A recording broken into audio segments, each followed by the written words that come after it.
Hey there, and welcome into Main Street Living. I'm Danielle Alvari. Hey guys, I'm Quincy Carr. And of course, we are missing Miss Cheryl, but she will be back shortly, I hope. We are happy to have Quincy, though. He's not off on a cruise. Quincy, you've been a lot of places. Yeah, you know what? I have, and one place I have not gotten a chance to go to, which a lot of my fellow peers in comedy do, they get a chance to cruise to like Hawaii, and I've never Oh, been there. yeah. Yeah, I would love that. It's a long flight, but I would love to cruise there.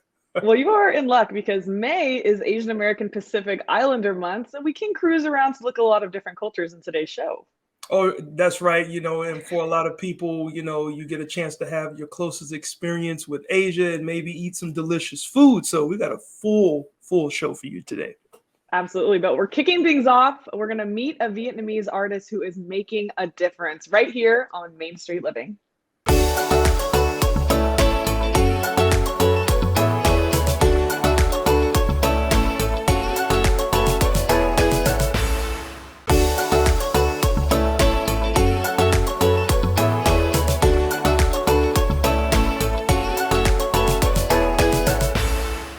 Hey guys, welcome back to Main Street Living. Now, Danielle, throughout all of today's show, we are going to be celebrating AAPI Heritage Month, and our first guest is quite a remarkable representative of the Asian American community. Absolutely. She is a woman of many, many talents and is focused on using her gifts and experiences to help others. Please welcome to Main Street Living, Amy Minh Hanh Corey. Amy, thank you so much for joining us on Main Street Hi. Living. Thank you so much for having me. It's good to see you guys. So where do we start with you? Because you are a singer, a songwriter, a speaker, an activist, a life coach. The list just goes on and on. You do it all. You live in Nashville, but we know you were born in Vietnam. How do you think having these Asian roots has influenced your life and how you approach it? I feel, for me personally, I find it so special to be able to be balanced between the two. I mean, like Vietnamese born and rooted, yet American grown. I feel like internally, like my Vietnamese heritage and my connection and my knowledge within Vietnamese culture and just how Vietnamese people are really works just so perfectly with the external opportunities that America offers. And it's just such an honor to me. Yeah, well, a lot of folks do honor May as AAPI Heritage Month, and for others that don't know, that's Asian American Pacific Islander Heritage Month. So why do you think it's important to set aside a month to focus on the specific group of people? Well, it's AAPI month. It's also Mental Health Awareness Month, and it's also my birthday month. So it's overall just a great month. But I think it's really special to have these highlighted months. I do believe that every day, every culture should be celebrated. But I think when it's so well publicized, all I hope you are able to take away is just compassion and awareness that there's a bigger world out there than you. And it's important to be aware of other people's lives and what they're going through and just a different perspective, and realize that it can open your heart and your mind to see what other people are going through and to remain kind to every single person, no matter race, religion, etc. Yeah.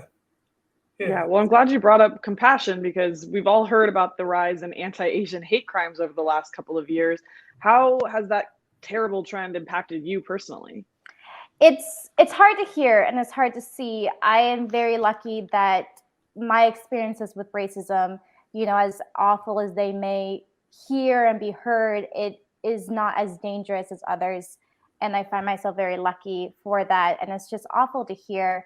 It's awful to see. And I think everything that racism has brought to me and everything that has been said about me towards my race, in all are things that I honestly love about myself. And so I recognize that it's not me, it's someone else. Yet hate, in my opinion, should never be fought with hate. I think it just adds more to the war. And instead, sometimes in a situation, if you can kind of step away from it, recognize that sometimes the people who do hate the most need to be shown kindness the most. Yeah, and that's so true, because I know that they usually say those that are hating are also hurting the most. So hurt people. And as a Black person living in America, I know what this next question would feel for me. But I can also ask you, like, do you feel like things are starting to get better? I believe that they are getting better, but I do recognize that you have to be very aware in a sense of how connected one person is to the world. I feel like individually, a lot of people are starting to start their journey on becoming a better person and becoming open and recognize their faults and find compassion and understanding. And that will always be connected to the world. But I think it's so hard to recognize someone's individual light when there's so much darkness surrounding the news and just kind of what you see and hear. But I do believe it gets better because I feel like individual people are getting better and it's on the right track. And I think if we just continue to love and nurture ourselves, it's a ripple effect and it'll ripple in the same sense as hate cycles. Hold up, do you do public speaking at all? Because that was very well done. one of her qualifications. Right. Amy, I'm glad you mentioned too that, yeah, it does seem like a lot of stuff is so dark out there. So let's focus on the positive. What is one thing that each of our viewers can do to celebrate AAPI Heritage Month and learn a little bit more about our Asian neighbors? I think in all, I love these months because I just hope it, like I said, it shows compassion. I feel like if you can take a day, take your worst day and recognize that just because you might be having a bad day, you don't want to make anyone else's day bad as well. Everyone fights their own wars. And I very much practice during these times, you know, if I'm stressed out, if I'm feeling unkind to myself on that day, I do not need to continue pushing it out externally. I can stay patient, you know, in the traffic. I can stay kind to others who treat me wrong and just, you know, celebrate kindness and celebrate compassion and eat a lot of Asian food like pho and lo mein, just everything. I love that food and music and everything going on is just so connected. And I think you don't really need to specifically celebrate a certain culture. You just have to be aware that it's there and appreciate its own, you know, individual aspect of it. Yeah. Well, the one thing that we do appreciate, just like I asked on my last question, I mean, I understand there's a rumor that you recently gave a TED Talk. See, I knew you was doing some public speaking. So what's the topic about and what was that like? It was quite a special occasion and an honor. It was about mental health. It was about starting within. It was about the ripple effect of nurturing oneself to nurture to your community and to the world. And it was a very different story because I was asked to do it. So I felt like I really had to work hard to deserve it. I very much try to make sure that I work for everything I get, and for this to come to my table, I spent about 4 months doing it with Vietnam and Vietnam's mental health. And I wrote it with a bunch of former diplomats and the former ambassador to the EU, and just really was able to be educated on that Vietnam, every single country experiences mental health issues. They just see it differently. And so to be able to write an entire TEDx talk with the balance between what I know America struggles with mental health and what Vietnam struggles with, and be able to communicate the same message to both cultures in a way that both would understand, really opened my eyes on how to stay balanced within, you know, what I speak and also how I communicate it, because it's not always about the message, it's about how you communicate that message. I found that if I can do it to both Vietnam and America, that are two separate, completely different cultures, I can really do it to the rest of the world as well. And it was very, very special. I'm very honored to do it. Nice. That's amazing. Yeah. Congratulations, Amy, on that. And how can viewers keep up with you, find out all the things you're up to? AmyCorey.com is my platform. Amy Corey is my domain, thank goodness. And the number one thing I'm excited about is just getting back on tour for music and public speaking. And I always say, if you want to hear me speak, your voice has so much power in that decision as well. I go because I am wanted to be there. And if I would love to meet everyone and start seeing people face to face again. So absolutely. Yeah. Sure. Thank you so much, Amy. We so appreciate you coming by. Thank you so much for having me. You guys have a great day. You too.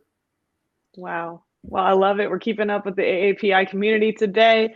Next up, though, we'll be taking a look at some murals that you have to see to believe.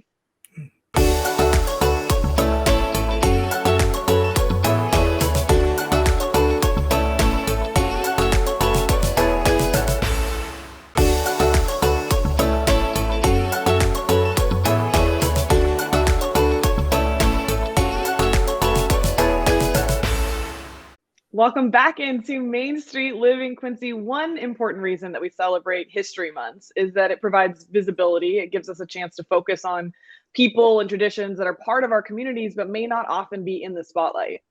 That's right, Danielle. And Thao Huynh is a Vietnamese immigrant and incredible muralist who founded Mindful Murals in San Diego to represent the Asian experience in gorgeous public art. Take a look at this. So Mindful Murals is a artist duo. It's me and my husband. We paint interactive artwork for schools and public places. Mindful Murals, the name behind it was to communicate that we think a little beyond just painting art on a wall. We work with the community members.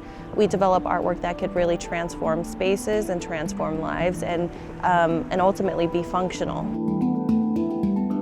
So this mural was made possible through the city of San Diego. I worked with the nonprofit group that I volunteer for called Viet Vote to develop a concept that was meant to celebrate the Year of the Tiger and also something that we wanted to depict the Asian American experience. So the concept behind me, the woman that I wanted to depict, she wears a stoic expression.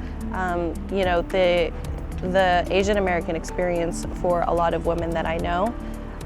We wear a lot of trauma, a lot of pain, and we still have to survive. The ocean represents the refugee journey. It represents the distance between the Vietnamese people here and the families that we left behind in Vietnam. The sky, it's made up of blue fabric to represent the fabrics that we use for our beautiful dresses and beautiful Vietnamese fashion. The tattoos is a tribute to the tattoo culture that Vietnamese fishermen used to wear on their bodies. The flowers behind me, they are flowers that you would see during the Tet Festival. What they mean is just like life and good luck and good fortune. So the woman wears the energy of the tiger, and it's emerging to show the spirit of the Vietnamese people and how resilient we are and how fearless we have to be when approaching all life's challenges. The mural is really important for me, and I know it's really important for the Vietnamese people here too, because being a first-generation immigrant, we struggle with visibility, where we want to be able to share our stories and celebrate our culture with everybody. The mural is personal for me because I was born and raised in this area. And for the past 36 years, I used to take this street to go to school. It used to be just like a blank wall or a wall filled with graffiti. This mural is special because it showcases the talent that's in this neighborhood. And hopefully more people with talent can come into this area and make more murals that can inspire people. It's very rewarding for me to be able to paint a mural that resonates with the community, and it makes me feel really, really proud knowing that I'm able to represent for not only the Vietnamese community, but for to show up as an AAPI artist and prove to people that it can be done. Wow, Quincy, incredible, incredible artwork there. The colors are so rich and the detail, but beyond that, it's so great to see people connecting with their community more, because I think that's what we need more of. Yeah, Danielle, and this is such a great example of the many cultures that exist outside of our own. So kudos to Mindful Murals there. And if you want more information, you can visit mindfulmurals.com. Now, up next, we dig a little deeper and get into what the AAPI Heritage Month is really about. Trying to get all that out. All right, we'll be right back.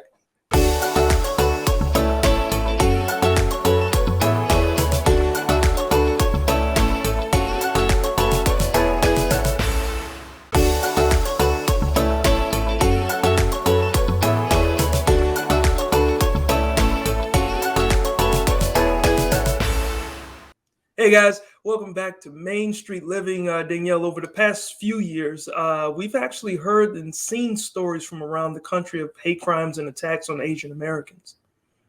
Yeah, absolutely. And one group of movers and shakers from Orange County, California decided that one way to push back against the hate was to spread information about the Asian American community and what their impact and experience in society has actually been like. Joanna Kong is here to shed some light on this topic for us. Thank you so much for joining us on Main Street Living, Joanna. Thank you so much for having me. So this is a special month. It celebrates Asian American Pacific Islander Heritage Month. What does this month mean to the AAPI community? So Asian American Pacific Heritage Month, the month of May, is a really special time for our community because it's a time where we celebrate our culture and we celebrate the contributions that Asian Americans and Pacific Islanders, or AAPIs, have made in America. And the API community makes up around 7% of the US population. Many people might not know that we're actually the fastest growing racial or ethnic group in the country. And one thing that I really want to emphasize that our community leaders have been emphasizing for a long time is that we are not a monolith. The term API includes cultures from the entire Asian continent, including East, Southeast, and South Asia, plus the Pacific Islands. And as a group, we consist of approximately 50 different ethnic groups, and we speak over 100 languages. And so this year's Heritage Month is especially meaningful for myself. It's really meaningful for the community members because given the wave of anti-Asian violence that both of you have alluded to. And so as many of us know, a little more than a year ago, 6 Asian women were killed while working at massage parlors in Atlanta. And this terrible act of violence really gave new visibility to the long history of discrimination that APIs have faced in this country. In the next segment, we'll be premiering the PSA series about the Asian American, Native, Hawaiian, and Pacific Islander communities in Orange County.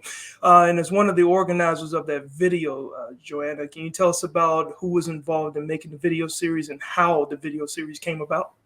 Sure, I'm happy to. So the 4 organizations involved in creating this video series are Orange County Grantmakers, Orange County Community Foundation, Asian Pacific Community Fund, and Asian American Futures.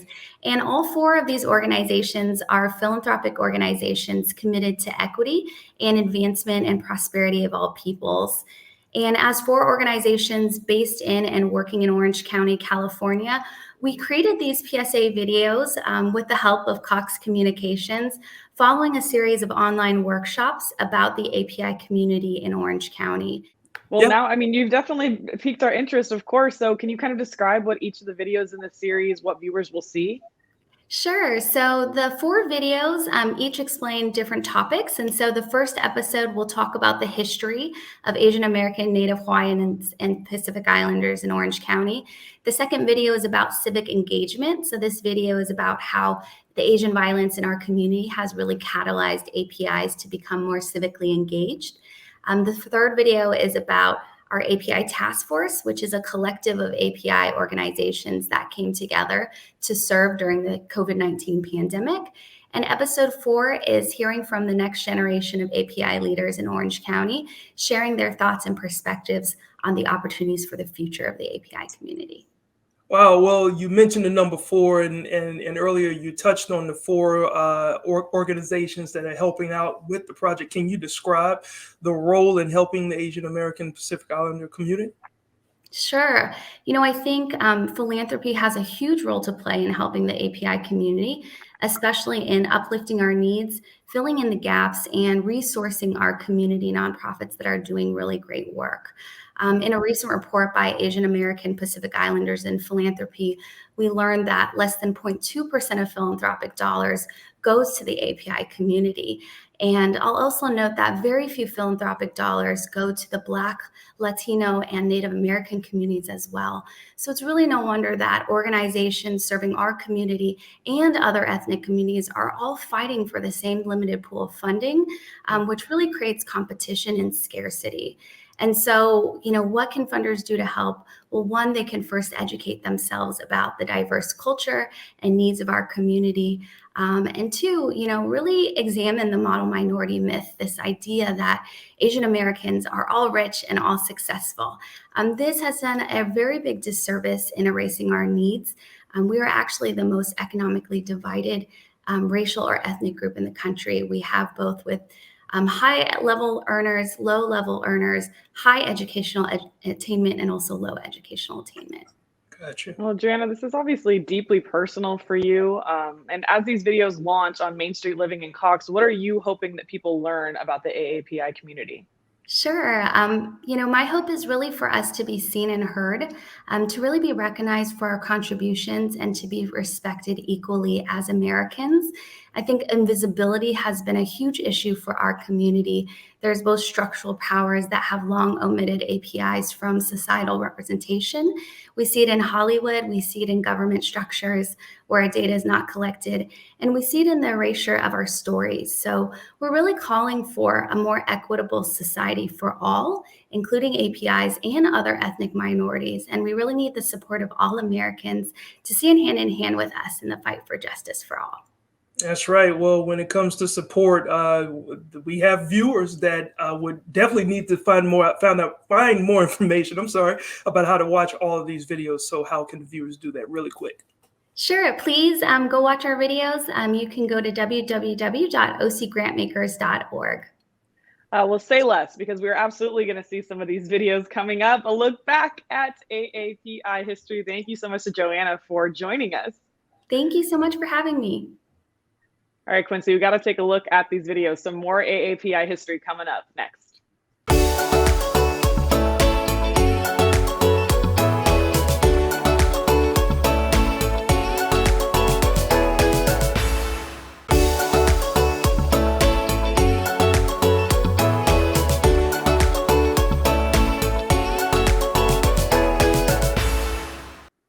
Welcome back into Main Street Living. Now, as you may know, in our last segment, Joanna Kong with the Orange County Grantmakers told us about the video series that they partnered with Cox to create, focusing on 4 different aspects of the AAPI experience.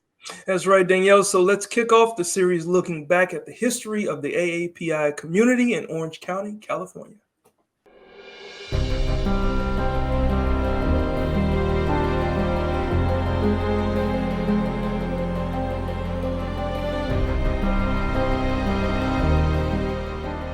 Asian Americans have a long history in this country, starting from the 1800s, but even earlier than that. But most Americans know very little about Asian Americans from the historic perspective, or also about the contemporary experiences of Asian Americans. We all know about the Japanese American internment camp.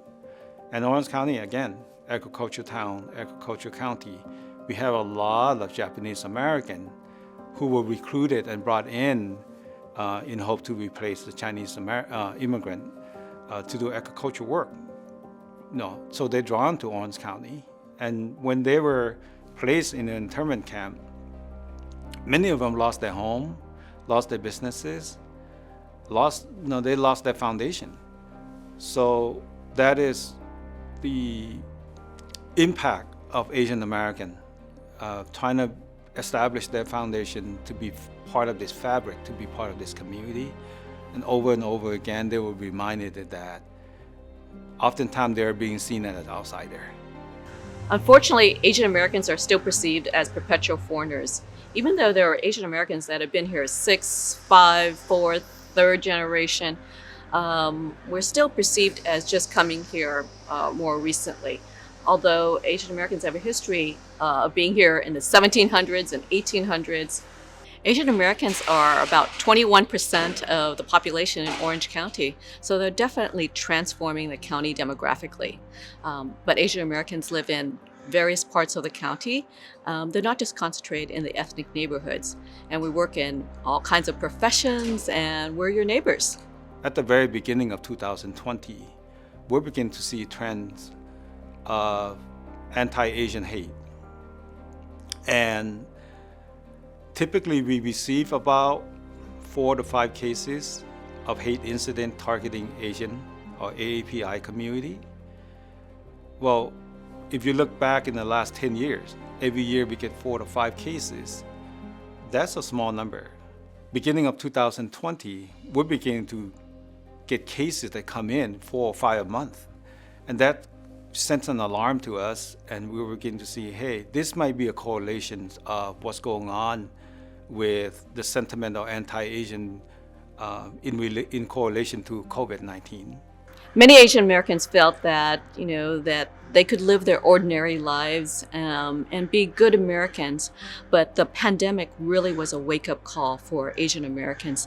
They saw the level of systemic institutional racism that can be directed at them, and they also saw the everyday forms of racism that they endured.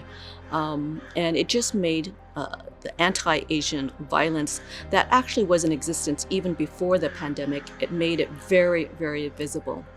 We have to understand that anti-Asian racism and acts of discrimination were a part of this country's history, and they've never really gone away. They have been a persistent part, and they were just highlighted during the pandemic in ways that they were also highlighted in the post-9/11 era, in which Asian Americans were also the target of racial discrimination. Orange County have come a long way of building an infrastructure to combat hate. And I'm very proud of that. I'm very proud to be part of an organization that we intentionally want to make sure that people have the right to live free of discrimination and violence. And whatever it takes for us to do, we make sure that our community come together and stand up against hate. Asian Americans are involved in all sectors of life in Orange County. So there are Asian American leaders in economic, social, cultural, political institutions in the county, and we're transforming the county in terms of the culture, in terms of the politics, in terms of the economy. And so I hope that we continue to see that in the future. Well, Danielle, after watching that, I can say as a proud Black man born in this country, being able to empathize with the struggle of any fellow American that any fellow American has while living here, it's very important. So we must remember, although we are different, we all typically share common values. Absolutely. And it's a common goal here. We're all in this together. So I like that's what he said here too. It's not just your problem, it's all of our problems. So yeah. You can get more information or watch the full video series at ocgrantmakers.org. All right, and up next, we got the true meaning of what success is when giving back. Stay right there.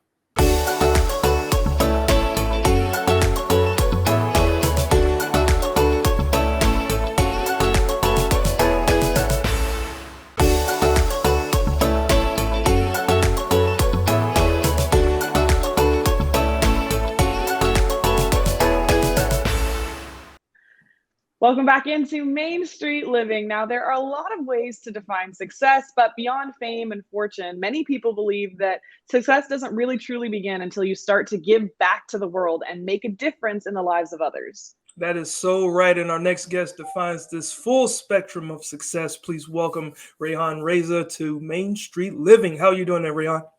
Good, great. How are you guys doing? Hey, we are doing great. Good to have you on. Now, I understand that you were born and grew up in Bangladesh. Then you came to the U.S. to go to college. And after years of hard work, I also understand that you bought a Church's Chicken franchise and became your own boss. So you got to tell us how you rose to this level of success. Okay. Thank you inviting me. Really appreciate it. Yeah, I came as a student back 85. I was in LA, and I go to school, Pasadena, Long Beach, and the Cal State, Long Beach. And after I finished my school, I decided to be my own boss because I came from Bangladesh, young age, and my family was entrepreneur, businessman in Bangladesh. So I was thinking that work little bit, and if they get opportunity, so be my own boss. Very cool. And you obviously became a very successful businessman. You put a lot of effort into giving back as well, both to your community in Kansas and also to your home country of Bangladesh. Can you tell us about some of the projects you're working on? It sounds like clean water and access to healthcare are top priorities. Yes, I always believe that when you success, when you can afford, you give back to your community. It doesn't matter where you're from, either back home or USA. So simultaneously, I was give back to my community where I grow. I spent 18, 19 years in Bangladesh, my hometown, and the Bangladesh size of Wisconsin. We have 180 million people, and it's very small land, but the population is huge, and people suffering clean water. You know, it will be unbelievable that people don't get any fresh water. So, and when I joined Rotary Downtown Topeka, Kansas Club, and then I see that they have a grant, matching grant, global grant, then I can help my native country. So I contact with the Rotary International and then Rotary Club local, Naranganj, Rotary Club, how could be a partners, and then get the grants and help the poor people, needy people who can get a fresh water. And I think over 100 water well project we did, and thousands people's getting benefit. And we did the deep table in the school, public place, wherever needed. Was there a specific moment that led you to say, this is what I have to do right now? When I was traveling Bangladesh, especially the rural area, and actually the concept came from, I was in Panama, one of the Rotary project from Topeka, Kansas. So I did volunteer 10 days with my local club, Kansas. So we went to the South America, Panama. And from that place, we took another small flight. It's called David. There's a city called David. I realized that there's no water over there, so we have to go early in the morning, take the trucks, go to the hill area, and then we install the filtering system. So we did almost 10 days, and I realized that people were so suffering in even the Central Americas, no waters. Okay, so then it's click in my mind. I said, it's the same problem in Bangladesh, in Asia. So, and then I approached to the Rotary Club, then, can you help international? They say, yes, there's a project international. The Rotary has over 1 million members. So they always give grant. And next time I went to Bangladesh and I asked the club, where you have an issue with the water, they say everywhere. I say, I need a specific, where exactly? So they say, okay, it's a 10-kilometer village. I went there, and I realized that people getting water from the ponds where the pigs, cow, goat, and the human. So when I see that pictures on my eyes, I cry. I say, you guys getting water from this pond? I think this is it's much better than USA, the toilet water we are flashing every day, million gallons, the fresh water, the toilet water we're flashing, and those the water. So I cry, and then I say, I'll do something. Yeah, it just emotion. So it's more of that moment. I got you. That moment, I just build my emotion. I talk to the village. I say, how many water deep wells you need here? So I calculated that people, when we install that, people is coming from maybe 10-20 kilometers, just walk, no transportation. Okay, they carry their container, they just come, and you don't know how much they'll appreciate when I did those projects. And then later on, first they approved me, I believe 20 deep tube, and they gave me 30 grants, and then local club also matched. So we started, then later on I get another 30 grants. So it just keep going on, and I just added up village to village, school, public place, where you have a huge transportation, people who was suffering for the water. And I think this is the best thing I did in my life so far. I agree. I saved thousands people's life. I believe. Yeah. Where can people go to find more information about your projects? Oh, they can go www.rehandeza.org or com.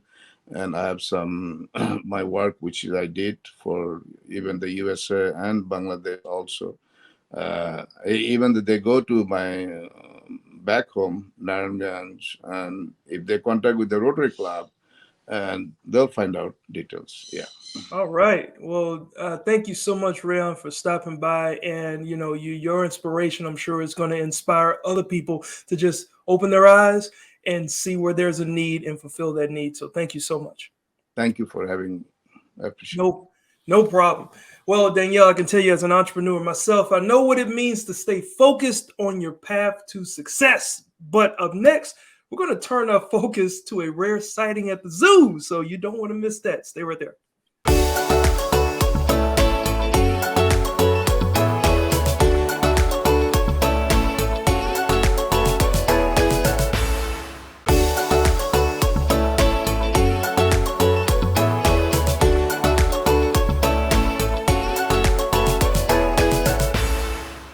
Hey guys, welcome back to Main Street Living. Danielle, do you remember last year, the Roger Williams Park Zoo in Providence, Rhode Island? They brought to life their amazing Asian Lantern Spectacular for the first time. And it was such a huge hit that now it's back for the second year. That's right. And here on Main Street Living, we thought, what better way to celebrate AAPI Heritage Month? Let's take a look at the story we did with them last year about their inaugural show. We are at the entrance of our new Asian Lantern Spectacular. Brand new event for us, our first time we're doing a cultural event here at Roger Williams Park Zoo, and we're so excited about it. Asian Lantern Spectacular is this gorgeous, all-immersive, multicultural event that we're having for the first time here at our zoo. We have these gorgeous displays that are all throughout the zoo. For this zoo, we created special lanterns representing the animals from all the continents, from zebra to cheetah, and the animals in Africa, and also flamingos in South America, and also some Oceania animals. The entire zoo is filled with either life-size or larger-than-life animal sculptures, all sorts of beautiful flowers, different art sculptures. The lanterns originated about 2,000 years ago from the worship of Buddha. Over the years, it has evolved into large-scale events like this. Basically, we use the modern material on the ancient lantern-making skills. And they're all made out of steel frames, and they're covered in hand-painted silk, and they're filled with lights, and they just have this beautiful glow at nighttime. So they really just come to life at night. We found a wonderful partner in Hand Art Culture. They've been absolutely wonderful to work with. They produce all the lanterns, they come up with the design for the layout to tell a story, and they've just been wonderful to work with, and we're just really looking forward to continuing this relationship.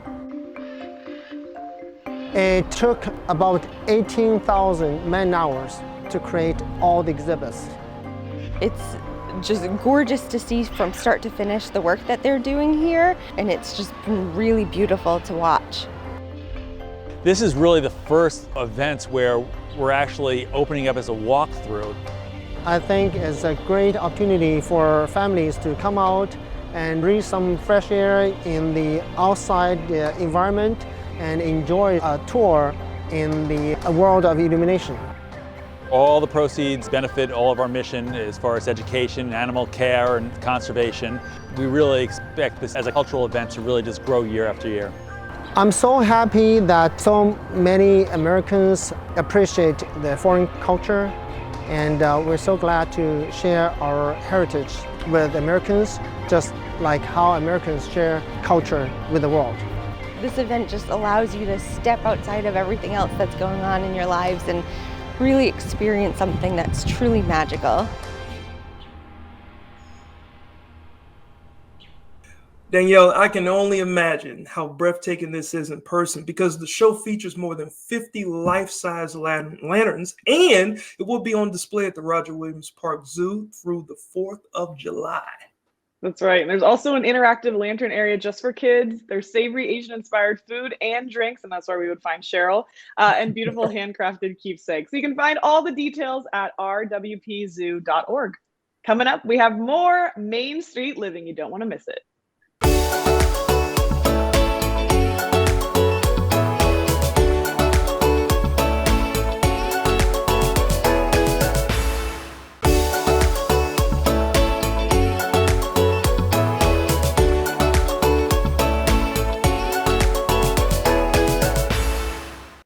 Welcome back into Main Street Living one last time. Great show again today, Quincy. Lots of AAPI content, so definitely a lot we got to learn. Oh, yeah. And once again, we miss you, Cheryl. And if you guys missed this episode or any of the other ones, you can always find us on the Cox Contour app.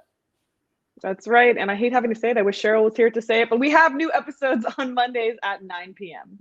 Yeah, that's right. So we'll see you right back here again next time for another exciting show on the Main Street.